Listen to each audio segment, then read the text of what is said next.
మా ప్రియ పరలోకమందున్న కన్న తండ్రి, మీ ఘనమైన శ్రేష్టమైన నామాన్ని బట్టి మీకు వందనములు చెల్లిస్తూ, తిరిగి మా జీవితంలో మరొక ఆదివారంలో ఆరాధనలో పాల్గొని మీ మాటలు తండ్రి వినగలిగే భాగ్యాన్ని ఇచ్చినందుకు మీకు వందనములు చెల్లిస్తూ, ఏ మాటలైతే మీరు మా కొరకు సిద్ధపరిచారో వాటిని జాగ్రత్తగా విని గ్రహించి వాటి ప్రకారంగా మేమందరము నడుచుకున్నట్టుకు తండ్రిగా సహాయం చేయమని యేసుక్రీస్తు వారి పేరిట ఈ ప్రార్థన మీకు సమర్పిస్తున్నాము తండ్రి. ఆమేన్. ప్రియమైన దేవుని వారలారా, జరుగుతున్నటువంటి ఆదివారపు ఆరాధన కార్యక్రమంలో దేవుని యొక్క వాక్యం పట్ల ఆసక్తితో విచ్చేసినటువంటి మీ అందరికీ మన ప్రభువును రక్షకుడైన యేసుక్రీస్తు వారి పేరిట నా శుభములను తెలియజేస్తున్నాను. దయచేసి మీ దగ్గర ఉన్నటువంటి సెల్ ఫోన్స్ను సైలెంట్ మోడ్లో కానీ లేదా ఫ్లైట్ మోడ్లో కానీ పెట్టుకోవాల్సిందిగా ప్రేమతో తెలియజేస్తూ, మరి ఈ సమయంలో సంఘంలో విశ్వాసిగా చేర్చబడినటువంటి మనం ఎలాంటి బాధ్యతలు కలిగి ఉండాలి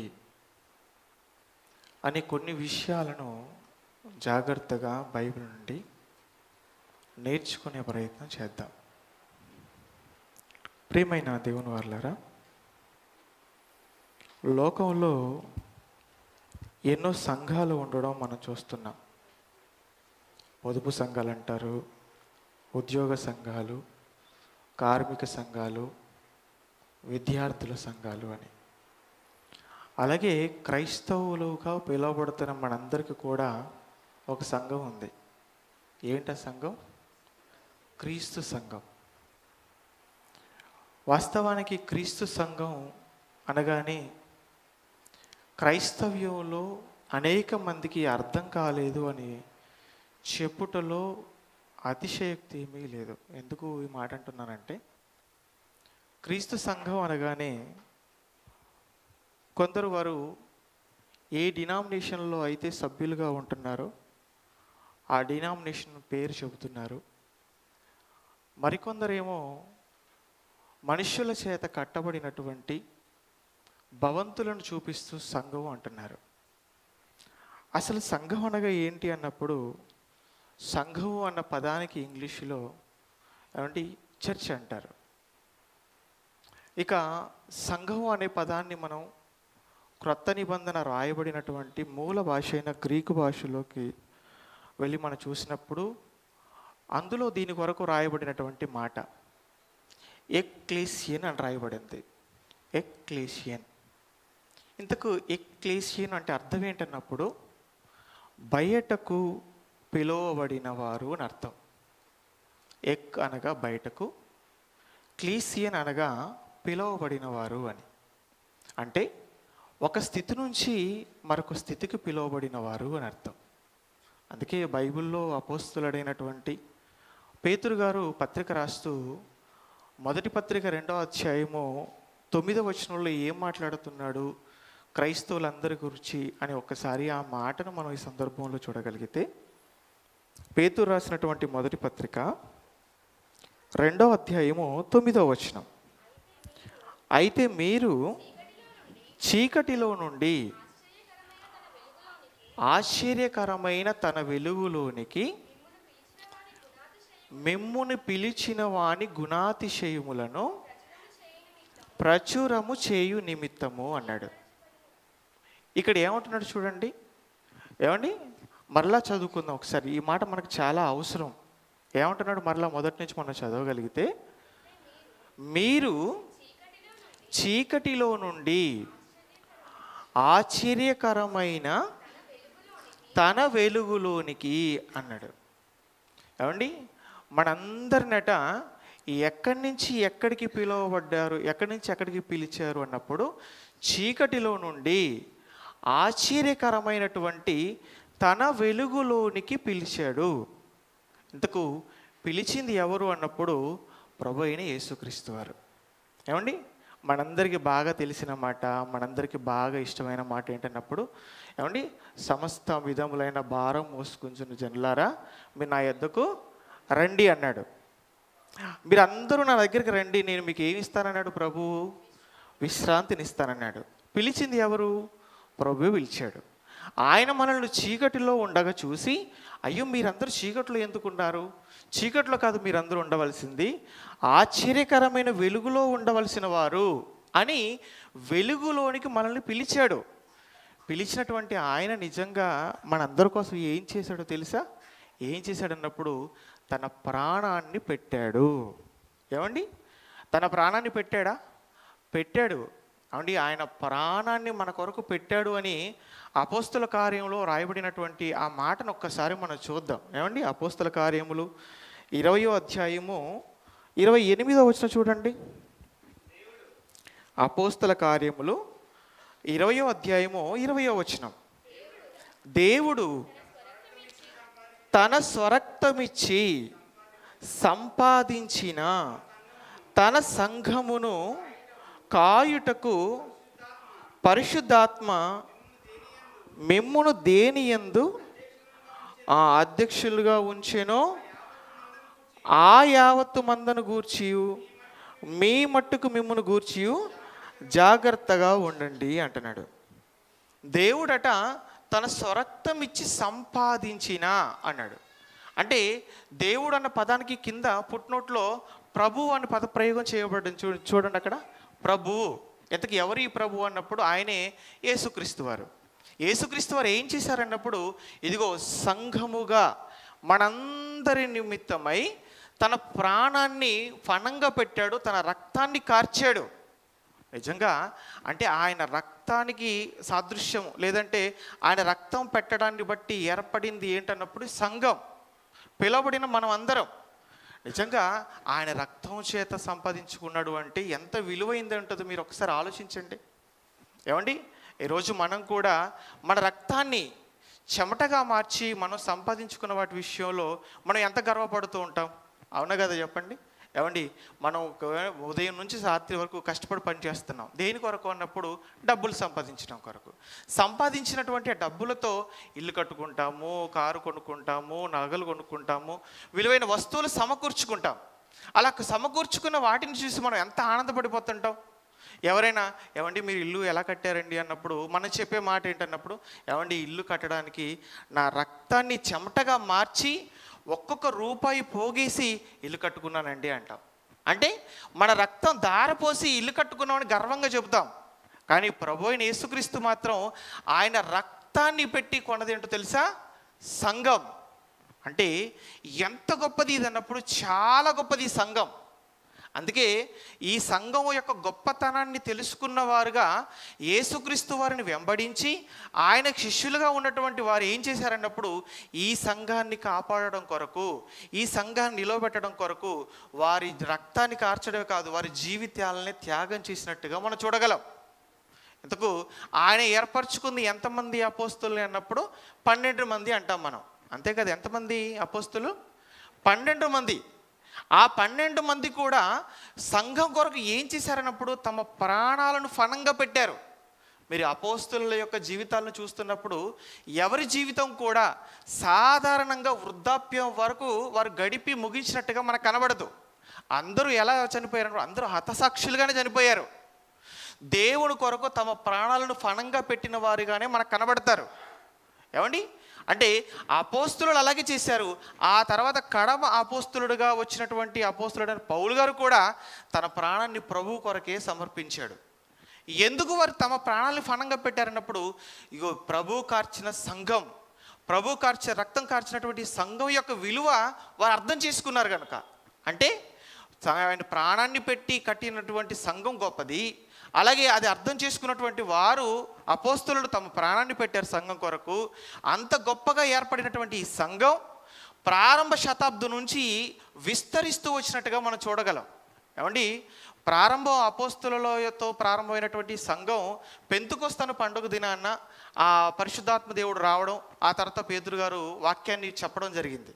ఆయన వాక్యాన్ని చెప్పినప్పుడు ఆ వాక్యం విన్న వారిలో ఎంతమంది మారు మనసు పొందారు, ఎంతమంది బాప్తిసం తీసుకున్నారో మనం ఎన్నోసార్లు చదువుకున్నాము. ఎంతమంది? 3,000 మంది. 3,000తో ప్రారంభమైంది. ఆ తర్వాత లెక్క పెట్టలేనంత గొప్పగా సంఘం మారిపోయింది. ఇక అంత గొప్పదైనటువంటి సంఘంలో మనమందరం కూడా సభ్యులుగా చేర్చబడ్డాం. నిజంగా ఈ సంఘంలో సభ్యులుగా ఉన్నందుకు మనం చాలా గర్వపడాలి. పొదుపు సంఘాలు లేనందుకు బాధపడే వాళ్ళు కొంతమంది ఉంటారు, కార్మిక సంఘాలు లేనందుకు బాధపడే వాళ్ళు కొంతమంది ఉంటారు. కానీ నిజంగా అందులో ఉన్నందుకు లేదా అందులో లేనందుకు బాధపడడం కాదు, క్రీస్తు సంఘంలో సభ్యుడిగా లేనందుకు బాధపడాలి. ఎవరైనా ఉన్నందుకు మనం గర్వపడాలి, ఆనందపడాలి, దీన్ని అదృష్టంగా మనం భావించాలి. ఎందుకు అన్నప్పుడు ప్రపంచంలో అన్నింటికంటే గొప్పది ఏంటన్నప్పుడు క్రీస్తు రక్తం చేత కొనబడిన ఈ సంఘం. మరి ఇంత గొప్పదైన సంఘంలో మనం సభ్యులుగా చేర్చబడిన తర్వాత మనకంటూ బాధ్యతలు ఏమైనా ఉన్నాయా? ఏమండి, ఈరోజు చాలా కంపెనీల్లో ఉద్యోగస్తులు నియమించుకుంటారు. ఉద్యోగస్తులు నియమించుకున్న తర్వాత వారికంటూ బాధ్యతలు, పనులు ఉంటాయో ఉండవా చెప్పండి? ఉంటాయి. ఆ కంపెనీ నియమించినటువంటి పనులను, వారు అప్పగించే బాధ్యతలను సక్రమంగా నెరవేర్చాలి. అందుకే వారు రిక్రూట్ చేసుకుంటారు. ఒకవేళ సంఘం ఆ కంపెనీలో ఎవరినైతే రిక్రూట్ చేసుకొని అపాయింట్ చేసుకుంటారో వారికంటూ పనులు లేకపోతే, వారికంటూ బాధ్యతలు ఇచ్చేది లేకపోతే అసలు అపాయింట్ చేసుకుంటారా చెప్పండి? చేసుకోరు. చేసుకున్నారు అంటే వారు చేయవలసిన పనులు ఉన్నాయని అర్థం. అలాగే సంఘంలో సభ్యుడిగా చేర్చబడినటువంటి మనకంటూ బాధ్యతలు ఉన్నాయన్నప్పుడు ఉన్నాయి. ఇంతకీ ఏంటి ఆ బాధ్యతలు? ఈరోజు మనం అందరం కూడా జాగ్రత్తగా తెలుసుకునే ప్రయత్నం చేద్దాం. దానిలో మొట్టమొదటి బాధ్యత ఏంటన్నప్పుడు ప్రతి వారం మానక సంఘానికి రావాలి. ప్రతి వారం మానక సంఘ సహవాసంలో మనం ఉండాలి. ఎందుకు నేను ఈ మాట చెప్తున్నానంటే, ఎందుకు ఈ బాధ్యత మనకు ఉంది అన్నప్పుడు సంఘ సహవాసం అనేది చాలా ప్రాముఖ్యమైనది. కాబట్టి చాలామందికి సంఘంతో సహవాసం కలిగి ఉండే విషయంలో దీని విలువ తెలియకపోవడం వలన కొన్ని వారాలు వస్తున్నారు, కొన్ని వారాలు మానేస్తున్నారు. సంఘంతో సహవాసం కలిసి ఉండే విషయంలో నిర్లక్ష్యం చేస్తున్నారు. ఇది మంచిది అన్నప్పుడు ఇది మంచిది కాదు. ప్రారంభంలోనండి, సంఘం ప్రారంభమైన దినాల్లో వారు ఎలా ఉన్నారు అన్నప్పుడు సంఘంలో చేర్చబడిన వారు మనం చూస్తే ఆశ్చర్యపోతాం. నిజంగా వారు ఎలా ఉన్నారు ఒకసారి చూడండి. అపోస్తల కార్యములు 2వ అధ్యాయము 42వ వచనం చూడండి. రొట్టె విరుచుట యందును ప్రార్థన చేయుట యందును ఎడతెగక ఉండిరి. ఎవరైతే బాప్తిస్మం తీసుకొని చేర్చబడ్డారో, చేర్చబడిన వారందరూ కూడా ఎలా ఉన్నారు అన్నప్పుడు అపోస్తలుల బోధలో ఉన్నారు, సహవాసంలో ఉన్నారు. అంతేకాకుండా రొట్టె విరుచుటలో ఉన్నారు, ప్రార్థన చేయుటలో ఎడతెగక ఉన్నారట. అంటే ఎప్పుడు అదే పనిలో ఉండిపోయారు చేర్చబడిన వారందరూ. నిజంగా మనం కూడా అదే సంఘంలో చేర్చబడ్డాం కదా, ఎప్పుడు అదే పనిలో ఉంటున్నాం అన్నప్పుడు ఉండట్లేదు. ఒకవేళ అదే పనిలో ఎప్పుడు ఉండాలి అని మిమ్మల్ని అందరినీ ప్రతిరోజు రమ్మన్నాం అనుకోండి సంఘానికి, మీలో ఎంతమంది వస్తారు చెప్పండి? ప్రతిరోజు సంఘ సహవాసం కలిగి ఉండాలి కనుక మీరు ప్రతిరోజు సంఘానికి రండి అన్నారు అనుకోండి, ఎంతమంది వస్తారు? రారు, కష్టం. ఆదివారం ఒక్కరోజు సంఘానికి రమ్మంటేనే చాలా కష్టంగా ఉంది ఈరోజు పరిస్థితి. ఇక ప్రతిరోజు అంటే వస్తారన్నప్పుడు రారు. మనం అందరం రోజు ఏమి కలుసుకోవడం లేదు, ఆదివారం ఒక్కరోజే. కనుక ఈ ఆదివారం ఒక్కరోజు అయినా సంఘములో సహవాసం కలిగి మనం అందరం ఉండాలి. అపోస్తలుల బోధలో మనం ఉండాలి. ఇది మొదటి శతాబ్దంలో వారు చేసింది. వాస్తవానికి మనం కూడా చేయవలసింది ఇదే. కానీ కాలక్రమేణా ఏమైపోయింది అన్నప్పుడు ఒక్క రోజుకి పరిమితం అయిపోతే ఈ ఒక్కరోజు రావడానికి కూడా చాలామంది ఇబ్బంది పడిపోయి రాలేకపోతున్నారు. నిజంగా ఎలాంటి పరిస్థితుల్లోకి వెళ్ళిపోయారు, ఎలా ఉన్నారు అని అపోస్తలుడైన పౌలు గారు హెబ్రీలకు పత్రిక రాస్తూ అక్కడ చెబుతున్నాడో ఒకసారి ఆ మాటను చూడండి. హెబ్రీలకు రాసిన పత్రిక 10వ అధ్యాయము 24వ వచనం చూడండి. హెబ్రీలకు రాసిన పత్రిక 10వ అధ్యాయము 24వ వచనం. కొందరు మానుకొనుచున్నట్టుగా సమాజముగా కూడుట మానక అంటున్నాడు. కొందరు మానుకొనుచున్నట్టుగా అన్నాడు ఇక్కడ. అంటే కొందరు ఏం చేస్తున్నారు అన్నప్పుడు సంఘ సహవాసంగా కూడుకోకుండా మానుకుంటున్నారు అని చెప్పేసాడండి. నిజంగా మానుకుంటున్నారు. ఎందుకు మానుకుంటున్నారని మానిన వాళ్ళు ఒకవేళ మనం అడిగామనుకోండి, వాళ్ళు చెప్పే కారణాలు వింటున్నప్పుడు నిజంగా చాలా బాధ కలుగుతూ ఉంటుంది. ఏమండి, మేము సంఘానికి వద్దామని ఇలా ఇంట్లో నుంచి బయటికి వెళ్ళామండి, అప్పుడే మా చుట్టం వచ్చాడండి ఇంటికి, అందుకే చుట్టాన్ని వదిలేసి బంధువును వదిలేసి మీ సంఘానికి వచ్చేస్తే బాగోదు కదా అని ఆరాధనకు రావడం మానేసామండి అంటారు. మరికొంతమంది అండి, మేము వద్దామని అనుకున్నామండి, అలా బయటికి వెళ్ళగానే మబ్బులు బాగా పట్టేసిందండి, వర్షం వచ్చేస్తుందండి, ఇక వర్షంలో తడుచుకుంటూ ఏం వెళ్ళిపోతాంలే సంఘానికి అని మానేసామండి అంటారు. మరికొంతమంది ఈ కారణాలు ఏం చెప్తున్నారు అన్నప్పుడు, ఏమంటే జలుబు చేసిందండి, జ్వరం వచ్చిందండి, అందుకే మానేసామని అంటున్నారు. నిజంగా వీళ్ళు చెప్పే కారణాలు సంఘానికి రాకుండా ఆగిపోయేంత పెద్దవా మీరు చెప్పండి? అంత పెద్దవా? కాదండి. ఎందుకు నేను కాదంటున్నానంటే, ఒకవేళ ఎవరైనా 1,00,000 రూపాయలు అప్పు తీసుకున్నవారు ఇస్తానన్నారు అనుకోండి, 10 గంటలకు రమ్మన్నారు అనుకోండి, మీరు వెళ్లకుండా ఉంటారా? లేదంటే జ్వరం వచ్చిందని ఆగిపోవడం కానీ, బంధువులు వచ్చారని ఆగిపోవడం కానీ చేస్తారు? మీరు చెప్పండి. నిజంగా మనస్సాక్షి ప్రకారంగా చెప్పండి. ఏమండి, డబ్బులు అనగానేనండి పరిగెత్తుకుంటూ వెళ్ళిపోతారు. ఒకవేళ ఆయన డబ్బులు ఇచ్చే సమయం మధ్యరాత్రి 12 అన్నా కానీ 12 గంటలంటే 11 గంటలకే వెళ్ళి కూర్చుంటారు అక్కడ. ఎందుకు? డబ్బులు విలువైనవి కనుక. అంటే నీ దృష్టికి విలువైన డబ్బుల కోసం మాత్రం ఏ సమయానికైనా వెళ్ళడానికి నువ్వు సిద్ధపడుతున్నావు, కానీ సంఘానికి రావడానికి సిద్ధపడడం లేదంటే ఎంత బాధాకరం చెప్పు. అలా ఉండకూడదు. ఇక్కడ ఏమంటున్నాడు అన్నప్పుడు, కొందరు మానుకొనుచున్నట్టుగా అన్నాడు. కొందరు మానుకుంటున్నారు. నిజంగా సంఘానికి రావడం మానుకోవడం ఎంత పెద్ద ప్రమాదము, ఎంత నష్టము, లేదంటే మనం చేస్తున్న ఎంత పెద్ద తప్పో తెలిస్తే మనం సంఘానికి రావడం మానేయమండి. అండి, ఎంత పెద్ద తప్పు తెలుసా అది? సంఘానికి మానుకోవడం. చూస్తారు ఎంత పెద్ద తప్పో. ఇదే అధ్యాయం 29 వచనం చూడండి, ఎంత పెద్ద తప్పు అక్కడ రాయబడి ఉంటుంది. ఇట్లుండగా మీరు సంఘానికి ఒకవేళ రావడం మానివేస్తే అప్పుడు మనం చేసేటువంటి తప్పేంటో ఈ 29వ వచనంలో పౌలు గారు చెబుతున్నారు. జాగ్రత్తగా అందరూ చదవండి. ఇట్లుండగా దేవుని కుమారుని పాదములతో త్రొక్కి తాను పరిశుద్ధపరచబడుటకు సాధనమైన నిబంధన రక్తమును అపవిత్రమైనదిగా ఎంచి కృపకు మూలమగు ఆత్మను తిరస్కరించిన వాడు ఎంత ఎక్కువైన దండనకు పాత్రుడుగా ఎంచబడునని మీకు తోచును అంటున్నాడు. చూడండి, ఎంత పెద్ద తప్పు అనుకుంటున్నారు. మీరు సంఘంలో చేర్చబడిన తర్వాత సంఘానికి రావడం మానుకుంటే చేస్తున్న తప్పేంటో తెలుసా? తప్పేంటన్నప్పుడు దేవుని కుమారుణ్ణి మొదటగా చెప్తున్నాడు చూడండి, దేవుని కుమారుణ్ణి పాదములతో త్రొక్కడం. అంటే మన కోసం ప్రాణం పెట్టినటువంటి యేసుక్రీస్తు వారిని మన పాదాలతోటే మనం త్రొక్కినట్టు అంటున్నాడు. అంటే ఇది మంచిదా చెప్పండి? ఒక్కసారి ఊహించుకోండి. ఊహించుకుంటేనే మనకు భయం కలుగుతుంది. ఏంటండి, నా కొరకు 2000 సంవత్సరాల క్రితం ఈ భూమి మీదకి వచ్చి నా కొరకు భయంకరమైనటువంటి కొరడా దెబ్బలు తిని రక్తం కార్చి ముళ్ళ కిరీటం పెట్టుకొని ఆ చెక్క మ్రానుకు వేలాడబడినటువంటి ప్రభు అయిన యేసుక్రీస్తుని నా కాళ్ళతో నేను త్రొక్కడం అంటే ఇది ఇంతకు మించిన దారుణం మరొకటి ఉంటుందా? అంటే ఆలోచన మనకు కలుగుతున్నప్పుడు సంఘానికి రాకుండా మానుకోవాలని మనం ధైర్యం చేయగలమా? చేయలేం. ఒకవేళ నువ్వు చేసావనుకో ఆయనను నీ పాదాలతో త్రొక్కినట్లే అన్నాడు మొదటగా.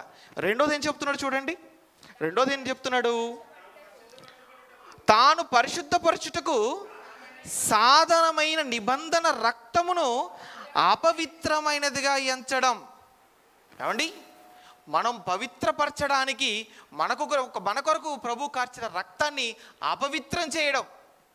ప్రభు మనకు రక్తాన్ని కార్చాడు అన్నప్పుడు కార్చాడండి. ఎంత రక్తాన్ని కార్చాడండి? ఆయన శరీరంలో ఉన్న ఆఖరి రక్తపు బొట్టు వరకు మన కొరకే కార్చాడు సిలువలో. ఏమండి, అక్కడ ఉన్నటువంటి సైనికుడు ఆయన సిలువ వేసిన సమయంలో పక్కలో పొడిచాడండి బల్లెంతో. పొడిచినప్పుడు ఏమొచ్చిందని రాయబడిందో తెలుసా?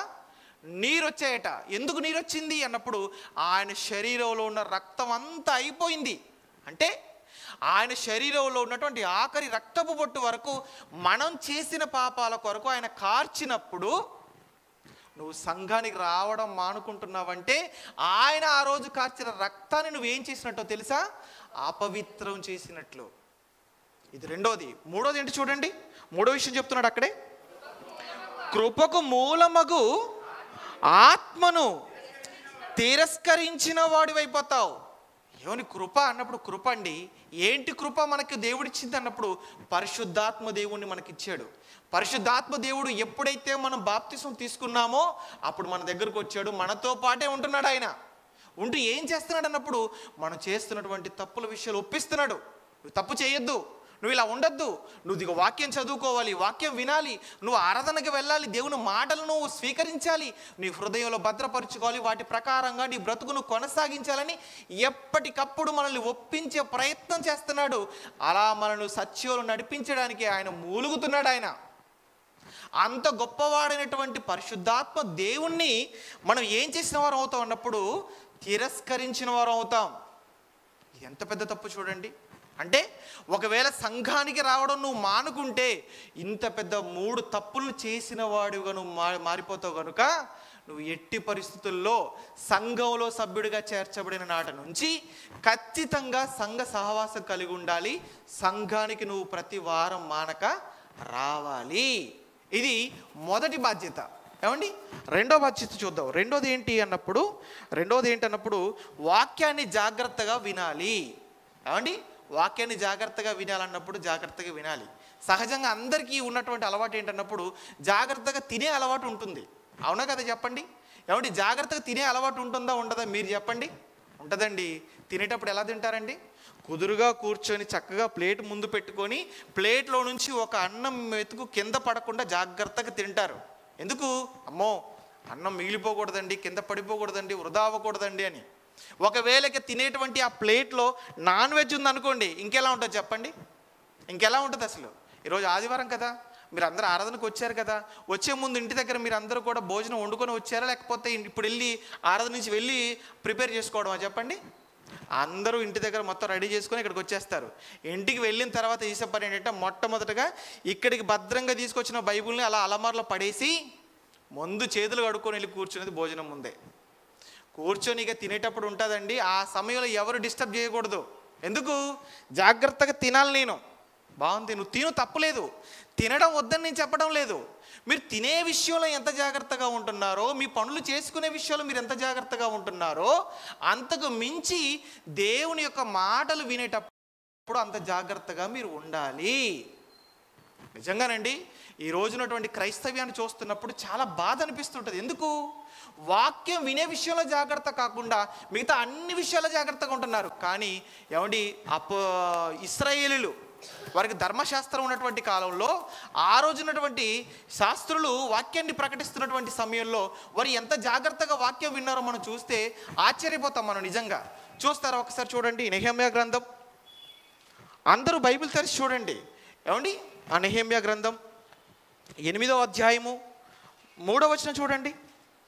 నెహెమ్యా గ్రంథము 8వ అధ్యాయము 3వ వచనం.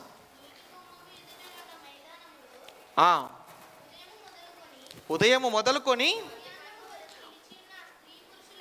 మధ్యాహ్నము వరకు నిలిచి ఉన్నటువంటి ఆ స్త్రీ పురుషులకును తెలివితో వినగలిగిన వారికి అందరికీ చదివి వినిపించుచూ వచ్చెను. ఆ జనులందరూ ధర్మశాస్త్ర గ్రంథమును శ్రద్ధతో వినిరి. కావండి, ఇక్కడ వారికి వాక్యాన్ని చెబుతున్నది ఎవరన్నప్పుడు ఎజ్రా శాస్త్రి. ఆయన గ్రంథాన్ని తీసుకున్నాడు, వాక్యాన్ని బోధించడం ప్రారంభించాడు. అప్పుడు వాళ్ళందరూ అలర్ట్ అయిపోయారు, చాలా జాగ్రత్తగా అందరూ వింటున్నారు. మనం సెటరైట్గా ఉండాలి, జాగ్రత్తగా వినాలి అని శ్రద్ధగా ఆయన చెబుతున్న మాటలు వింటున్నారట వాళ్ళందరూ కూడా. నిజంగానండి, ఆ రోజు వారు ఎంత ప్రాధాన్యత ఇచ్చారు దేవుడు మాటలకు చూడండి. అంటే శ్రద్ధగా వినాలి, వాక్యం వినేటప్పుడు అన్నప్పుడు చాలా శ్రద్ధగా వినాలి. ఇక వారు శ్రద్ధగా వినడం మాత్రమే కాదు, ఎలా ఉండి వారు విన్నారో కూడా మీరు చూస్తేనండి మీరు నిజంగా మరలా ఆశ్చర్యపోతారు. చూస్తారు, ఒకసారి కిందకి వెళ్దాం. 6వ వచనం చూడండి, 5వ వచనం చివరి మాట, 5వ వచనం మొదటి నుంచి చదువుకుందాం, బాగుంటుంది. వారందరూ ఎలా విన్నారో వాక్యాన్ని ఇక్కడ రాయబడింది చూడండి. శ్రద్ధగా విన్న వారందరూ కూడా ఎలా విన్నారో రాయబడింది చూడండి. అప్పుడు ఎజ్రా అందరికంటే ఎత్తుగా నిలువబడి జనులందరూ చూచుచుండగా గ్రంథమును విప్పగానే జనులందరూ నిలువబడ్డారు. ఏమండి? అప్పుడు ఎజ్రా గారు ఏం చేశారు? మన మహాదేవుడైన యెహోవాను స్తుతింపగా జనులందరూ చేతులెత్తి ఆమేన్ ఆమేన్ అని పలుకుచూ నేలకు ముఖములు వంచుకొని యెహోవాకు నమస్కారము చేసిరి, నమస్కరించి అని ఉంది. అంటే ఎప్పుడైతే ఎజ్రా గారు లేచి నిలువబడి వాక్యాన్ని చెప్పడం ప్రారంభించాడో అప్పుడు అందరూ శ్రద్ధగా వినడానికి సిద్ధపడమే కాదట, అందరట లేచి నిలువబడి వాక్యాన్ని వింటున్నారట. ఏమండి? వినే వాళ్ళందరూ ఎలా వాక్యాన్ని వింటున్నారు? ఆ రోజు లేచి నిలవబడి వాక్యాన్ని వింటున్నారు. ఈరోజు మీరందరూ వాక్యాన్ని వింటున్నారు. ఎలా వింటున్నారు? మీరందరూ కూర్చొని వాక్యం వింటున్నారు. ఏమండి? అంటే వారు నిలవబడి వాక్యం విన్నారు, మీరు కూర్చొని వాక్యం వింటున్నారు. వారికి సుఖం ఉందా, మీకు సుఖం ఉందా చెప్పండి? ఒక మాట చెప్పాలంటే ఎవరికంటే ఎక్కువ సుఖం ఉంది? అంటే మీరే కదా. ప్రశాంతంగా చూడండి, అందరూ అంటే కుర్చీలో కూర్చున్నారు, ఫ్యాన్ల కింద కూర్చున్నారు, లైట్లు ఉన్నాయి. ఆ రోజు ఎజ్రా గారు వాక్యాన్ని చెబుతున్నటువంటి సమయంలో ఆ రోజు లైట్లు లేవు, ఫ్యాన్లు లేవు, కుర్చీలు లేవు, అందరూ కూడా అలా నిలవబడ్డారు. ఎప్పటి నుంచి ఎప్పటి వరకు నిలవబడి వాక్యం విన్నారో కూడా 3వ వచనంలో ఉంది. ఏమండి? ఎప్పటి నుంచి ఎప్పటి వరకు వారు వాక్యం విన్నారో తెలుసు? నిలవబడి ఉదయం మొదలుకొని మధ్యాహ్నం వరకు నిలుచొని స్త్రీ పురుషులైన వారందరూ కూడా వాక్యం విన్నారట. ఏమండి? ఉదయం నుంచి మధ్యాహ్నం వరకు ఏం చేశారు తెలుసా? అందరూ కూడా నిలవబడ్డారు, చేతులు కట్టుకొని జాగ్రత్తగా చెబుతున్నటువంటి ప్రతి మాట విన్నారండి. వారితో పోల్చుకుంటే మనం ఎక్కడున్నామో ఒక్కసారి ఆలోచించండి. మనం శ్రద్ధగా వింటున్నామా? మనం ఎలా వినాలన్నప్పుడు వారికంటే జాగ్రత్తగా వినవలసిన వారము, కానీ వారిలా కూడా శ్రద్ధగా వినే పరిస్థితులు లేవండి. మన వాక్యాన్ని చాలా జాగ్రత్తగా వినాలి. జాగ్రత్తగా వాక్యం విన్నప్పుడు ఏమవుతున్నప్పుడు ఆ వాక్యం హృదయంలోకి వెళ్తుంది. మీరు చూడండి, మనసు పెట్టి చేసే ఏ పనైనా సక్సెస్ అవుతుంది. మనసు పెట్టి చేసే పని, శ్రద్ధగా చేసే ఏ పనైనా ఖచ్చితంగా చాలా బాగా చేయగలం మనం. అవునా కదా చెప్పండి? ఏమండి? ఎలాంటి ఈ పని మీరు ఇంత బాగా చేయగలరన్నప్పుడు నేను ఫోకస్తో చేశానండి, నేను చాలా శ్రద్ధగా చేశానండి, జాగ్రత్తగా చేశానండి, అందుకే ఇంత బాగా జరిగిందండి అంటావు. అంటే నువ్వు ఏ పనైనా కానీ బాగా చేయగలిగావు అంటే కారణం శ్రద్ధ పెట్టావు కనుక. మరి వాక్యం కూడా నువ్వు బాగా జాగ్రత్తగా వింటే ఏం జరుగుతుంది అన్నప్పుడు నీ బ్రతుకు మారుతుంది. ఈరోజు పరిస్థితి ఎంత దారుణంగా ఉందంటే అసలు వాక్యం ఎందుకు వినాలో కూడా తెలియని పరిస్థితి. వాక్యం ఎందుకు వినాలి చెప్పండి? ఏమండి? వినడం ఎందుకు? అసలు వాక్యం వినడం ఎందుకు అన్నప్పుడు రాసుకోవడం కొరకు, రాసుకున్న వాక్యాన్ని ధ్యానించడం కొరకు, ధ్యానించిన వాక్యానుసారంగా బ్రతకడం కొరకు. అసలు ఇందుకే కదా వాక్యం. బ్రతకడమే లేనప్పుడు వాక్యం వినడం వ్యర్థమే. ఇది నేను చెప్పిన మాట కాదు, బైబిల్ చెప్పిన మాట. మనం ఏం చేస్తున్నాం? శ్రద్ధగా వినే పరిస్థితుల్లోనే మనం లేనప్పుడు మనం ఎప్పుడు నేర్చుకునే వారంగా ఉంటాము, ఎప్పుడు హృదయం అనే పలకలపైన వ్రాసుకుంటాము, ఎప్పుడు మన జీవితంలో ఆ మాటలను మనం అనుసరిస్తాం. ఏమండి? వాక్యాన్ని జాగ్రత్తగా వినడం వల్ల మన జీవితాలు బాగుపడతాయి కనుక సంఘంలో సభ్యుడిగా చేర్చబడిన నాటి నుంచి ప్రతి ఒక్కరం వాక్యాన్ని శ్రద్ధగా వినేవారంగా ఉండాలి. ఇశ్రాయేలు కంటే కూడా శ్రద్ధగా మనం వినాలి. ఎందుకు ఈ మాట మరలా చెప్తున్నానంటే ఇశ్రాయేలుకు ఆ రోజు సంపూర్ణ వాక్యం లేదు. మీరు జాగ్రత్తగా వినండి. వారికి సర్వసత్యం అంతా ఉందా అన్నప్పుడు లేదు. వారికి ఆ రోజు ధర్మశాస్త్రం మాత్రమే ఉంది. కొత్త నిబంధన వచ్చిన తర్వాత వాక్యం సంపూర్ణమైపోయింది. అంటే ఈరోజు మన దగ్గర ఉన్నది సర్వసత్యం అనుకుంటున్నాము, సంపూర్ణం అనుకుంటున్నప్పుడు సంపూర్ణమైన వాక్యం లేని వారే అంత శ్రద్ధగా వాక్యం విన్నప్పుడు అంతా కలిగి ఉన్నటువంటి మనం ఇంకెంత శ్రద్ధగా వాక్యం వినాలో ఒక్కసారి మనసు పెట్టి ఆలోచించుకోండి. చాలా జాగ్రత్తగా వినాలి. అందుకేనండి మొదటి శతాబ్దంలో అపోస్తులు వాక్యం చెబుతున్నటువంటి కాలంలో కూడా రండి ఎలా విన్నట్టుగా వారు కొంతమందిని మనం చూడగలమంటే చాలా జాగ్రత్తగా వినారట వాక్యాన్ని. వినడమే కాక వారు చెబుతున్నటువంటి వాక్యం బైబిల్లో ఉందో లేదో జాగ్రత్తగా చూసుకున్నారట. ఇంతకీ ఎవరు వారు? చెప్పింది ఎవరు? చూసుకున్నది ఎవరు? ఒకసారి చూస్తారా? అపోస్తల కార్యములు 17వ అధ్యాయము 11వ వచనం చూడండి. అపోస్తల కార్యములు 17వ అధ్యాయము 11వ వచనం. వీరు దెస్సలోనికలో ఉన్నవారి కంటే గనులై ఉండిరి గనుక ఆసక్తితో వాక్యమును అంగీకరించి పౌలును శీలను చెప్పినటువంటి సంగతులు అలాగ ఉన్నవో లేవో అని ప్రతి దినమును లేఖనములను పరిశోధించుచూ వచ్చిరి. ఏమండి, అక్కడ పౌలు గారు వాక్యం చెప్పారు, శీలా గారు వాక్యం చెప్పారు. గొప్ప దైవజనులైన వారు వాక్యం చెప్పినా వారు చెప్పినటువంటి వాక్యాలు లేఖనాల్లో ఉన్నవో లేవో అని వీరు ప్రతి దినం పరిశోధన చేస్తున్నారట. అంటే జాగ్రత్తగా వినడమే కాకుండా విన్న వాక్యం సరైందో కాదో, వీళ్ళు తప్పు చెప్పారా, నిజం లేఖనాల్లో ఉన్నదే చెప్పారా లేదా అని వారు ఏం చేస్తున్నారన్నప్పుడు ప్రతి దినము పరిశోధించే పని పెట్టుకున్నారండి. అంటే సంఘంలో చేర్చబడిన తర్వాత ఒక విశ్వాసి బాధ్యతల్లో ఇదిగో ప్రాముఖ్యమైనటువంటి బాధ్యతగా వాక్యం జాగ్రత్తగా వినాలనే విషయం మనకు అర్థమవుతుంది. కాబట్టి మనం కూడా ఎలాగ ఉండాలన్నప్పుడు వాక్యాన్ని జాగ్రత్తగా వినేవారంగా మనం ఉండాలి. ఇది రెండోది. మూడోది చూద్దాం. మూడోది ఏంటన్నప్పుడు సువార్తను ప్రకటించాలి. సువార్తను ప్రకటించేవారుగా మనం ఉండాలి. అంటే వాక్యాన్ని సమాజానికి ప్రకటించేవారుగా ఉండాలి. అంటే ఎవరైతే సంఘంలో సభ్యుడిగా చేర్చబడతాడో, ఎవరైతే సంఘ సభ్యులుగా చేర్చబడినట్టు నుంచి వాక్యం వింటారో, విన్నవారు అందరూ కూడా చేయవలసినటువంటి పని ఏంటన్నప్పుడు వాక్యాన్ని అనేక మందికి ప్రకటించే పని చేయాలి. అంటే అందరూ వాక్యాన్ని చెప్పాలండి, అందరూ వాక్యం చెప్పాలండి. అందరూ కాలాన్ని బట్టి చూస్తే అందరూ ఎలా మారిపోవాలన్నాడు అంటే ఇది అందరూ బోధకులు అయిపోవాలన్నాడు. అందరూ ఎందుకు? ఇక నువ్వు సంఘంలో చేర్చబడి ఎంతకాలం అయింది? కొంతమంది అండి మీ సంఘంలో చేర్చబడి 10 ఏళ్ళు అయిపోయిందండి, 20 ఏళ్ళు అయిపోయిందండి, 30 ఏళ్ళు అని అంటారు. అని కొంతమంది మాట్లాడుతూ ఏమంటే ఇక్కడ నేను 40 years ఇండస్ట్రీ అంటారు. అది సంఘంలో నేను సీనియర్ అండి, వచ్చినప్పటి నుంచి ఎక్కడ కూర్చున్నానంటే ఆ మూల కూర్చి నాదేనండి, చూడండి నేను కూర్చొని కూర్చి వంగిపోయిందండి అంటారు. అంత సీనియర్ నువ్వు సంఘంలో చేర్చబడి నువ్వు సీనియర్వే. మరి చేర్చబడిన నాటి నుంచి నువ్వు నేర్చుకుంది ఏంటి చెప్పు? వాక్యం. నువ్వు ప్రకటించింది ఏంటి? ఎంతమందికి నువ్వు వాక్యాన్ని చెప్పావు? అంటే నాకు చెప్పడం రాదండి అన్నావు అనుకో, చాలా తప్పు చేసినట్టు అవుతుంది. నిజంగా వాస్తవంగా చెప్పాలంటే అందరికీ ఏమండి నిలవబడి వాక్యం చెప్పడం రాదు, అది మనం ఒప్పుకోవాలి. ఎందుకంటే అందరూ నిలబడి వాక్యం చెప్పగలరన్నప్పుడు అందరూ చెప్పలేరండి. కానీ వ్యక్తిగత సువార్త మాత్రం అందరూ చేయగలరు. ఏమండి, వ్యక్తిగత సువార్త అందరూ చేయగలరు.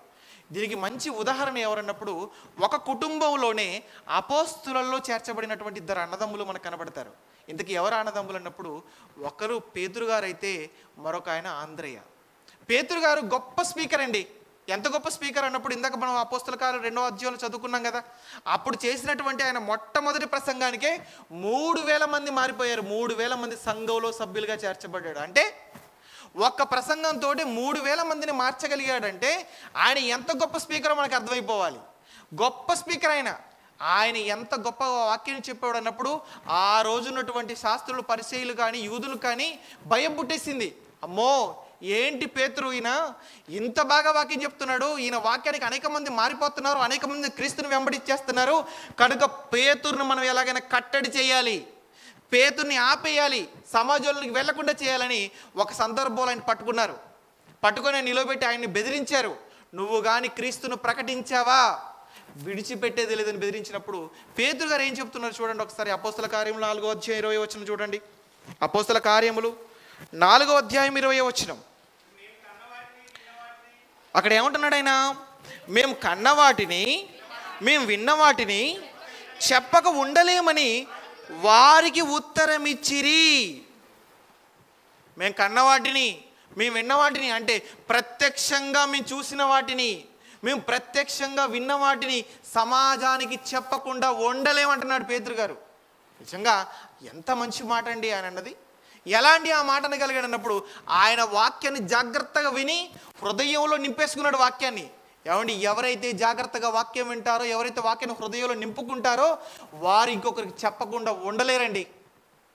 నువ్వు ఎవరికి వాక్యం చెప్పడం లేదంటే, ఎవరికి నువ్వు వాక్యాన్ని నువ్వు ప్రకటించడం లేదంటే నీ హృదయంలో వాక్యం లేదు. వాక్యం ఉంటే ఏమైపోతారు తెలుసా? మండిపోతారండి. వాక్యం ఉంటే మంట. ఎలాగైనా ఈ వాక్యాన్ని చెప్పాలి, నేను నేర్చుకుని ఈ వాక్యాన్ని నశించి నరకానికి వెళ్ళిపోతున్న సమాజానికి ప్రకటించాలని ఎప్పటికప్పుడు మండిపోతుంటారు. ఎప్పుడైతే ఆ వాక్యాన్ని మరొక వ్యక్తికి చెబుతారో అప్పుడు వారికి ప్రశాంతంగా ఉంటుంది. కొంతమంది చూసాను, నేను చాలా ఆనందపడతాను. ఏంటంటే వారు నేర్చుకున్న వాక్యాన్ని మరొకరికి చెప్పిన తర్వాతనే భోజనం చేస్తారండి. అంటే వారికి అర్థమైంది, అమ్మో నేను నేర్చుకునే సత్యాన్ని సమాజానికి ప్రకటించకపోతే నేను భోజనం కూడా చేయకూడదు అనుకుంటారు వాళ్ళు. వారికి అర్థమైంది కనుక వాక్యం అంటే నువ్వు వాక్యం బాగా నేర్చుకుంటే, వాక్యం నీ మనసులో నింపుకుంటే నువ్వు ప్రకటించకుండా ఉండలేవు. పేతురు గారు అదే చేస్తున్నారు. మేము కళ్ళారా చూసాం యేసుక్రీస్తు వారిని, ఆయన చెప్పిన ప్రతి మాట మేము చెవులారా విన్నాం, మేము చూసింది మేము విన్నది చెప్పకుండా మేము ఉండలేము. నువ్వేం చేస్తావు? మహా అయితే కొడతావా కొట్టు, చంపుతావా చంపు, నువ్వు కొట్టినా పడతా, నువ్వు చంపినా నా ప్రాణాన్ని యేసుక్రీస్తు కొరకు సమర్పించుకుంటాను అంతే, కానీ వాక్యాన్ని ప్రకటించకుండా మాత్రం నేను ఉండలేనన్నాడు ఆయన. ఈయన గొప్ప స్పీకర్గా మనకు కనబడుతున్నాడు పేతురు గారు, కానీ ఈయన తమ్ముడైనటువంటి ఆంద్రేయ ఇంత గొప్ప స్పీకర్ కాదు ఆయన. కానీ ఆయన వ్యక్తిగతంగా సువార్త ప్రకటించేవాడు. ఎంత గొప్పగా వాక్యాన్ని ప్రకటించేవాడు అంటే, ఆయన ఎవరి దగ్గరైనా కానీ కూర్చొని క్రీస్తు గూర్చి మాట్లాడడం ప్రారంభించాడు అనుకోండి, ఆ వ్యక్తి ఖచ్చితంగా క్రీస్తు దగ్గరికి వచ్చేవాడు అంతే. పేతురు గారిని అలాగే తీసుకొచ్చాడు క్రీస్తు దగ్గరికి, ఫిలిప్పుని అలాగే తీసుకొచ్చాడు. ఏమండి, ఇలా ఆయన జీవితాన్ని మనం చూస్తున్నప్పుడు ఎంతో మందిని వ్యక్తిగతంగా క్రీస్తు దగ్గరికి నడిపించిన వ్యక్తిగా మనకు కనబడతాడు ఆంద్రేయ. ఈ ఇద్దరిని మనం చూస్తున్నప్పుడు మనం ఏం చేయాలన్నప్పుడు, నేను పేతురు గారిలాగా వాక్యం చెప్పగలనా? అయితే వెళ్ళి చెప్పాలి. ఒకవేళ నేను పేతురు గారిలాగా చెప్పలేనా? అయితే ఆంద్రేయలాగా వాక్యాన్ని చెప్పాలి. ఈ ఇద్దరిలో ఎవరో ఒకరిలాగా మనం ఉండాలి. అంటే వాక్యాన్ని ప్రకటించేవారుగా ఉండాలి తప్ప విని వచ్చి కూర్చొని ఇక్కడ విన్నది ఇక్కడ విడిచిపెట్టి వెళ్ళిపోయేవారుగా మాత్రం ఈ సంఘంలో చేర్చబడిన సభ్యుడిగా నువ్వు ఉండడానికి వీల్లేదు. ఇది 3వ విషయం. 4వ విషయం చూద్దాం. 4వ విషయం ఏంటన్నప్పుడు, సువార్త పనికి సహకారిగానైనా ఉండాలి. ఏమండి, నేను చెప్పలేకపోతున్నానండి, ఏంటి నేను నేరుగా చెప్పలేకపోతున్నానండి, అలాగే నేను చెప్పేసి వ్యక్తిగతంగా కూడా చెప్పలేకపోతున్నానండి. ఒకవేళ ఇప్పుడు నేను ఏంటండి నేను ఏం చేయాలన్నప్పుడు, చెప్తున్నటువంటి వారికి నువ్వు సహకరించేవాడిగైనా ఉండాలి. ఏమండి, సహకరించాలన్నప్పుడు సహకరించాలండి. నిజంగా వాక్యం ఈరోజు అనేక మంది సేవకులు అనేక ప్రాంతాలకు తిరుగుతున్నారు, ఎంతో కష్టపడుతున్నారు, ప్రయాసపడుతున్నారు, వారి కుటుంబాలను విడిచిపెడుతున్నారు, వారి వ్యక్తిగత అవసరాలు విడిచిపెడుతున్నారు, వ్యక్తిగత సంతోషాలకు దూరం అయిపోతున్నారు, వారి కన్నీళ్ళు కార్చుకుంటూ అనేక ప్రాంతాలకు తిరిగి వాక్యాన్ని ప్రకటిస్తున్నటువంటి సేవకులకు సంఘంలో చేర్చబడినటువంటి సభ్యులైన వారు ఏం చేయాలన్నప్పుడు, నువ్వు వ్యక్తిగతంగా చెప్పలేనప్పుడు, నేరుగా నిలబడి చెప్పలేనప్పుడు సహకరించేవాడిగానైనా ఉండాలి, సహకరించేదానివైనా ఉండాలి. నిజంగా యేసుక్రీస్తు వారు వాక్యాన్ని చెప్పాడు అంటే ఆ రోజు ఆయనకి ఎంతోమంది సహకరించారు. ఆయనకు సహకరించిన వారిలో ఎక్కువ మంది ఎవరున్నారో తెలుసా? ఆ రోజు స్త్రీలు. అనేక మంది స్త్రీలు పరిచర్య చేశారు యేసుక్రీస్తు వారి కొరకు. ఎంతోమంది ఆయన సేవలో ఆయన సహకరించారు. అందుకే ఆయన గొప్పగా వాక్యాన్ని ప్రకటించాడు. అలాగే ఏమంటే అపోస్తులకు సహకరించినటువంటి స్త్రీలను మనం చూడగలము, పురుషులను మనం చూడగలము. అంతేకాకుండా పౌలు గారికి కూడా ఎంతోమంది సహకరించినట్టుగా మనం చూడగలం. అందుకే పౌలు గారు ఫిలిప్పీలకు పత్రిక రాస్తూ మంచి మాట చెప్పాడు వాళ్ళందరి గురించి. చూడండి ఒకసారి ఆ ఫిలిప్పీ పత్రిక 4వ అధ్యాయం 3వ వచనం. ఫిలిప్పీ పత్రిక 4వ అధ్యాయం 3వ వచనం చూడండి. అలా సహకరించిన వారందరి గురించి పౌలు గారు చెబుతున్నటువంటి మంచి మాట అండి. ఏం చెప్తున్నాడు ఆయన? ఫిలిప్పీ పత్రిక 4వ అధ్యాయము 3వ వచనం. అవును, నిజమైన సహకారి ఆ స్త్రీలు క్లెమెంతుతోనూ నా ఇతర సహకారులతోనూ సువార్త పనిలో నాతో కూడా ప్రయాసపడిన వారు గనుక వారికి సహాయం చేయుమని నిన్ను వేడుకొనుచున్నాను. ఎంతమంది అయితే నాకు సువార్త పనిలో సహకరించారో ఆ సహకారుల పేర్లు అందరివి జీవ గ్రంథమందు వ్రాయబడి ఉన్నవి. అంటే సువార్తలో నువ్వు సహకరించాలి, దేవుని పనిలో నువ్వు సహకారిగా ఉండాలి. మరి ఇలాగైనా ఉండగలుగుతున్నావా? ఏమండి, ఖచ్చితంగా ఇలాగ మనం చెయ్యాలి, సహకరించేవారుగానైనా మనం ఉండాలి. ఎప్పుడైతే దేవుని పనికి సహకరించే వారంగా ఉంటామో అప్పుడు మన పేరు ఎక్కడ రాయబడుతుందో తెలుసా? జీవగ్రంథంలో. జీవగ్రంథంలో మన పేరు ఉండాలండి. పేరు లేదు అంటే పరలోకం లేనట్టే మనకి. ఏమండి, ఈరోజు మనకు రేషన్ కార్డు రావాలంటే రేషన్ కార్డులో మనకు పేరు ఉండాలంటారు, ఆధార్ కార్డులో పేరు ఉండాలంటారు. ఇవన్నీ ఏంటంటే ప్రభుత్వం నుంచి రాయితీలు మనకు రావాలంటే ఇవి ఖచ్చితంగా ఉండాలి అంటారు. నిజంగా నీకు ప్రభుత్వం నుంచి రాయితీలు నీకు రావాలి అంటే వారు నియమించినటువంటి ఆ రేషన్ కార్డులోనో ఆధార్ కార్డులోనో పేర్లు ఎలాగైతే ఉండాలని మనం అంటున్నామో, ప్రభువు నియమించిన పరలోకం నీకు రావాలంటే జీవగ్రంథంలో పేరు ఉండాలి. జీవగ్రంథంలో పేరు లేదా పరలోకాన్ని కోల్పోయినట్టే.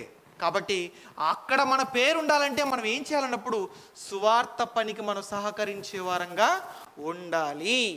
ఇది ఎన్నోది అన్నప్పుడు 4వది కదా, మరొకటి చూద్దాం. 5వది ఏంటన్నప్పుడు నాయకునికి లోబడేవారుగా ఉండాలి. నాయకునికి లోబడాలి. ఇంతకు ఏ నాయకుడికి లోబడాలి? ఏ నాయకుడికి లోబడాలన్నప్పుడు ఇదిగో మనకు నాయకులుగా ఉన్నారు కదా, ఆ ఎమ్మెల్యే గారు ఉన్నారు, ఎంపీ గారు ఉన్నారు, మినిస్టర్ గారు ఉన్నారు, లేదంటే ముఖ్యమంత్రి గారు ఉన్నారు, ప్రధానమంత్రి గారు ఉన్నారు. వాళ్ళకి ఆ నాయకుల గురించి ఏమైనా మాట్లాడుతున్నాను అనుకుంటున్నాను? కాదు కాదు కాదు కాదు. మీరు ఆ నాయకుల గురించి ఒకవేళ మాట్లాడుతున్నాను మీరు అనుకుంటే, ఆ నాయకులందరూ ఎలాంటి వారో బైబిల్ చెప్పేసింది. బైబిల్ నిజంగా ఎంత గొప్పదన్నప్పుడు అండి, నా మాట చదివినప్పుడు ఆనందపడిపోయాను. ఏంటి ఈ నాయకులు ఎలాంటి వాళ్ళో బైబిల్లో రాయబడి ఉందా అన్నప్పుడు రాయబడి ఉంది. బైబిల్ భవిష్యత్తు గ్రంథం. బైబిల్ అండి భూత వర్తమాన భవిష్యత్తు కాలాలకు సంబంధించిన గ్రంథం బైబిల్. మీరు ఏ కాలంలో ఉన్నవారైనా సరేనండి బైబిల్ చదువుతున్నప్పుడు ఆ కాలానికి సంబంధించిన మాటలు మనకు కనబడుతూ ఉంటాయి. భవిష్యత్తులో ఇంకో 100 సంవత్సరాలు 1000 సంవత్సరాలతో వచ్చినటువంటి వారు కూడా బైబిల్ ముందు పెట్టుకున్నప్పుడు వారి కొరకు రాయబడ్డట్టే కనబడుతుంది బైబిల్. ఎందుకన్నప్పుడు దేవుడు రాయించాడండి ఈ బైబిల్ని. నాయకుల కొరకు ఏమని రాయించాడు చూస్తారు ఒకసారి. ఆ నాయకులు ఎలాంటి వాళ్ళు రాయబడిందో యెషయా గ్రంథం 9వ అధ్యాయం 16వ వచనం చూడండి. యెషయా గ్రంథం 9వ అధ్యాయం 16వ వచనం. ఈ జనుల నాయకులు త్రోవ త్రప్పించువారు, వారిని వెంబడించువారు. ఏ నాయకులైతే ఉన్నారో ఆ నాయకుల చేతనే మింగివేయబడతారు అన్నాడు ఇక్కడ. ఏమండి ఇక్కడ జాగ్రత్తగా ఈ మాటలు చదువుతున్నప్పుడు జనుల నాయకులు అన్నాడు. అంటే జనుల చేత నియమింపబడిన నాయకులు. ఈరోజు మనం డెమోక్రసీ ఏమండి, మనం ఎందులో ఉన్నాం? డెమోక్రసీకి సంబంధించినటువంటి ఇందులోనే కదా మనం ఉన్నాం. ఏమండి మనం ప్రజల చేత ఎన్నుకోబడినటువంటి నాయకులు అంటాం ఈ రోజున్న వాళ్ళని. ఏమంటే కార్పొరేటర్ కానీ, మేయర్ గారు కానీ, లేదంటే ఎమ్మెల్యే కానీ, ఎంపీ కానీ అందరినీ మనం ఓటేసి ఎన్నుకుంటున్నాం. అంటే ప్రజల చేత ఎన్నుకోబడినటువంటి ఈ నాయకులు ఎవరైతే ఉన్నారో వీరు ఎలాంటి వారో తెలుసా? మిమ్మల్ని మీ త్రోవ తప్పిస్తారు, మిమ్మల్ని మింగేస్తారు. వాళ్ళు త్రోవ తప్పించేవారు వారు. ఆ నాయకులకు కాదు మీరు లోబడాల్సింది.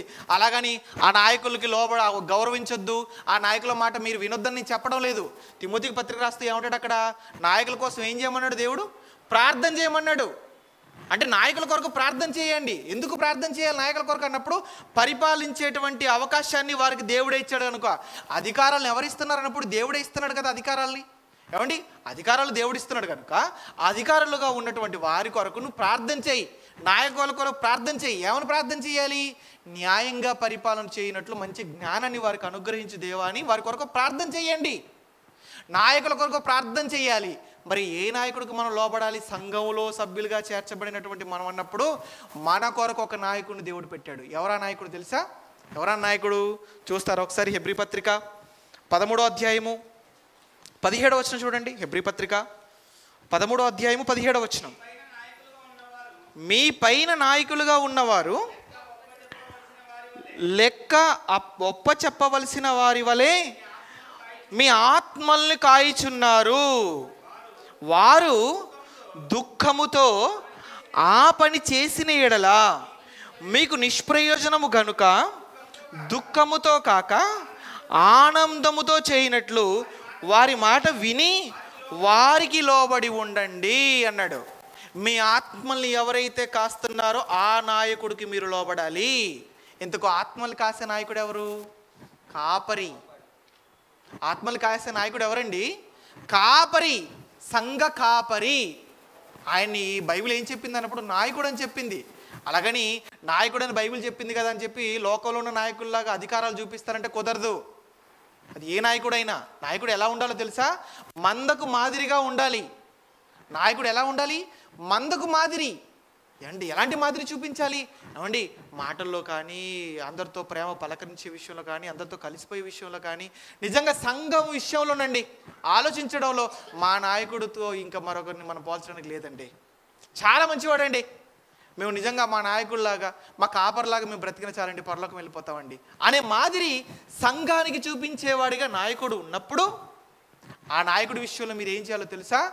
లోబడాలి. ఆయన మాట వినాలి. మీరు ఆయన మాట మీరు వినకుండా సంఘంలో చేర్చబడిన తర్వాత మీరు ఆయన మీదకి తిరుగుబాటు చేస్తూ, మాటలతో ఆయన బాధ పెడుతూ, ఆయన్ని ఇబ్బందికి గురి చేస్తూ, మానసికమైనటువంటి వేదనకి మీరు అతన్ని గురి చేస్తే అతను దుఃఖపడతాడు. అతను దుఃఖపడుతూ దేవుని సేవ చేయడం అది మీకు మంచిది కాదు. కనుక సంఘంలో చేర్చబడిన తర్వాత విశ్వాసిగా నువ్వేం చేయాలన్నప్పుడు నీ బాధ్యత నాయకుడికి నువ్వు లోబడాలి. లోబడి నువ్వు పని చేయాలి. అలా ఎప్పుడైతే నువ్వు ఆయనకు లోబడతావో, ఎప్పుడైతే ఆయనకు లోబడి ఆయన చెప్పిన పని చేస్తావో, అప్పుడు సంఘం ఎలా ఉంటుంది అన్నప్పుడు చాలా బాగుంటుందండి, చాలా బాగుంటుంది. నిజంగా ఎన్ని బాధ్యతలు మనం ఇప్పుడు చూసాము. సంఘంలో చేర్చబడిన తర్వాత ఆ విశ్వాసి పాటించవలసిన లేదా చేయవలసిన బాధ్యతలు ఎన్నని మనం చూసామన్నప్పుడు 5 చూసాం కదా. అందులో మొట్టమొదటిది ఏంటన్నప్పుడు సంఘానికి మానకుండా రావాలి. రాకపోతే జరిగే తప్పేంటో, మనం చేసే తప్పేంటో కూడా మనం చూసాం. రెండోది ఏంటి, సంఘంలోకి వచ్చినటువంటి మనం వాక్యాన్ని ఎలా వినాలి, జాగ్రత్తగా వినాలి. ఇది రెండోది. మూడో విషయం ఏంటి, సువార్త అనేక మందికి ప్రకటించే వారంగా మనం ఉండాలి. నాలుగోది ఏంటి, ఒకవేళ మనం ప్రత్యక్షంగా వెళ్ళి సువార్త ప్రకటించలేకపోతే ప్రకటిస్తున్న వారికి మంచి సహకారులుగా మనం ఉండాలి. చివరిగా ఐదోది ఏంటి అన్నప్పుడు నాయకుడికి మనం లోబడాలి. ఇవి 5 అండి. యేసుక్రీస్తు వారు ఏ సంఘం కోసం అయితే ప్రాణం పెట్టారో, ఆయన ఏ సంఘం కొరకు రక్తాన్ని కార్చాడో, ఆ సంఘంలో సభ్యులుగా చేర్చబడినటువంటి మనం, మన బాధ్యతలు ఏంటన్నప్పుడు ఇగో ఈ 5 బాధ్యతలు. వీటిని మనం సక్రమంగా మనం నెరవేర్చే వారంగా ఉండాలి. వీటిలో మనం ఏది నెరవేర్చకపోయినా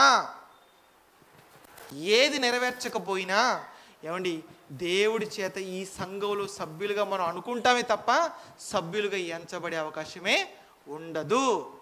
కనుక సభ్యులుగా నువ్వు చేర్చబడ్డావా, చేర్చబడిన నాటి నుంచి ఖచ్చితంగా ఈ 5 నువ్వు ఖచ్చితంగా చేయాలి. చెయ్యాలి, నేను కూడా సంఘ సభ్యున్నే. మనం అందరం ఈ 5 ఖచ్చితంగా చేసేవారంగా మనం ఉండాలి. నిజంగా ఈ 5 ప్రతి సంఘ సభ్యుడు అండి, సంఘంలో ఉన్న ప్రతి సభ్యుడు పాటిస్తున్నప్పుడు సంఘం ఎంత బాగుంటుందో ఒకసారి ఆలోచించండి. ఏమండి, రెగ్యులర్గా వస్తూ వాక్యాన్ని జాగ్రత్తగా వింటూ, వాక్యాన్ని ప్రకటిస్తూ, వాక్యానికి సహకరిస్తూ, నాయకుడికి లోబడుతూ, ఈ 5 విషయాలు తూచ తప్పకుండా పాటిస్తున్నప్పుడు సంఘం ఎలా ఉంటుంది చెప్పండి? సంఘంలో సమస్యలు ఉంటాయంటారా? సమస్యలు ఉండవండి. అసలు సమస్యలు లేనటువంటి సంఘంగా ఉంటుంది. అందరూ కలిసిమెలిసి ఉంటారు, ఐక్యతగా ఉంటారు, ప్రేమగా ఉంటారు. అందరూ ఎలా ఉండాలి అన్నప్పుడు అందరం ప్రేమగా ఉండాలండి, ప్రేమగా ఉండాలి. పగలు, కక్షలు, అసూయలు ఏమంటే పెట్టుకోవద్దండి. మన కుటుంబం అన్నమాట. సంఘం అంటే ఏంటంటే మన కుటుంబం అండి. ఇది మనమంతా దేవుని కుటుంబంలో ఉన్నవారం. దేవుని కుటుంబంలో ఉన్నప్పుడు అందరం ఎలా ఉన్నప్పుడు ప్రేమ కలిగి ఉండాలి, ప్రేమ కలిగి జీవించాలి. ఇదిగో ఈ బాధ్యతలు మనం నెరవేర్చాలి. ఎప్పుడైతే సంఘంలో సభ్యుడిగా చేర్చబడతావో, చేర్చబడినటి నుండి ఈ 5 నువ్వు పాటిస్తున్నప్పుడు సంఘం ఎలా మారిపోద్ది అన్నప్పుడు దినదిన ప్రవర్ధమానంగా అభివృద్ధి చెందుతుంది, క్షేమంగా ఉంటుంది, అభివృద్ధి చెందుతుంది. సంఘం అనేది మాదిరికరంగా మారుతుంది మిగతా సంఘాలకు. అంటే సంఘంలో సభ్యుడికి చేర్చబడిన తర్వాత నా బాధ్యతలు నేను సక్రమంగా చేయాలి, మీరు సక్రమంగా ఖచ్చితంగా నెరవేర్చాలి. ఈ బాధ్యతలు మనం నెరవేర్దాం. సంఘం అనేది చాలా గొప్పదండి. ఈ సంఘంలో చాలామందికి అవకాశం ఇచ్చిన దేవుడు చేరడం లేదు, లేదంటే వారు నిర్లక్ష్యం చేస్తున్నారు. కానీ దేవుని యొక్క మహాకృపను బట్టి ఆ దేవుని ఆకర్షణలో ఉన్నవారంగా లోకాన్ని విడిచిపెట్టి, లోకంలో ఉన్న పాపానికి దూరం అయిపోయి ఇందులో చేర్చబడ్డామంటే మనం ఎంతో భాగ్యవంతులం చెప్పాలంటే. అంత గొప్ప అదృష్టం మనకు దక్కినప్పుడు ఈ 5 మనం ఖచ్చితంగా పాటిద్దాం, మన జీవితంలో అనుసరిద్దాం.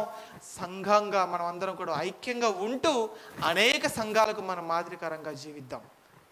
మనం అందరం కూడా ఈ 5 బాధ్యతలు మనం అందరం నెరవేర్చే వారంగా ఉండాలి అని, నెరవేర్చి ఈ భూమి మీద మన జీవితాన్ని ముగించుకొని దేవుడున్న పరలోకానికి చేరుకోవాలని ఒక సహోదరుడిగా మనస్ఫూర్తిని కోరుకుంటూ మరి ఈ మాటలు ముగిస్తున్నాను. ప్రార్థన చేసుకుందాం.